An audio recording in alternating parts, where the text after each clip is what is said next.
Para mas maging handa sa anumang krisis, isinusulong ng Senado ang pagbuo ng pamahalaan ng National Contingency Framework. Kung paano yan makatutulong para mapabilis ang pagtugon sa anumang pambansang hamon, alamin sa sentro ng balita ni Luisa Erispe. Nagpasa ng resolusyon ng Senado na hinihimok ang ehekutibo na bumuo ng National Contingency Framework na tutugon sa mga national emergency sa bansa. Ang Resolution 343 na sponsored ni Senate Minority Leader Alan Peter Cayetano nag-ugat sa posibleng krisis na kakaharapin ng bansa ngayon dahil sa sigalot sa Middle East. Anya, ito ang panahon para magkaisa, magkaroon ng konsensus ang pribadong sektor, gobyerno at lokal na pamahalaan paano tutugunan ang pagtaas ng presyo ng langis. Ang politics ngayon napakainit.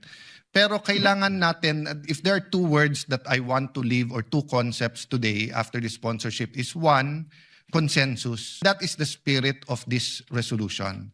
To call on the executive, dahil sila naman po ang tinalaga ng ating konstitusyon, to build a consensus with the private sector, with the local governments. Suportado ni Senate President Vicente Sotto III ang resolusyon bilang co-sponsor nito. Pati na rin si Senator Joel Villanueva at co-authors din ang halos lahat ng senador. I can be made a co-sponsor, the lone co-sponsor.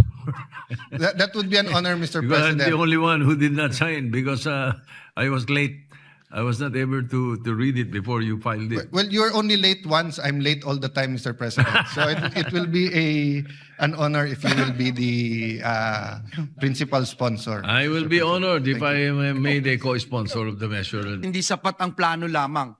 Kailangan may agarang tulong na mararamdaman ng ating mga kababayan, lalo na po yung pinaka nangangailangan. Base sa resolusyon, may 15 araw ang ehekutibo para magsumite ng komprehensibong plano sa pagtugon sa mga krisis sa bansa.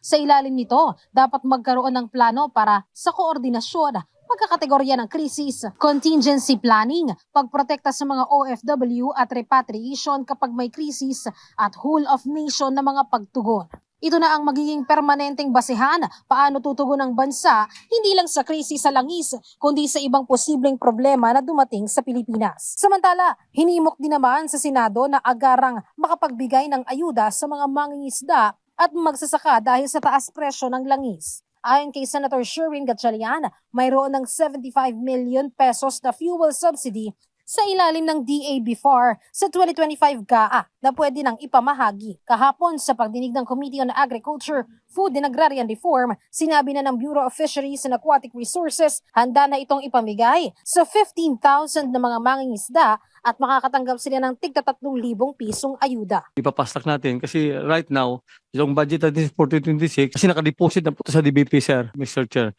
Nakadeposit po yung ating budget ng 50 million for our fuel subsidy. Yun po ay, baka next week sir, lalabas na po yung ating supplemental agreement. Luisa Erispe para sa Pambansang TV sa Bagong Pilipinas.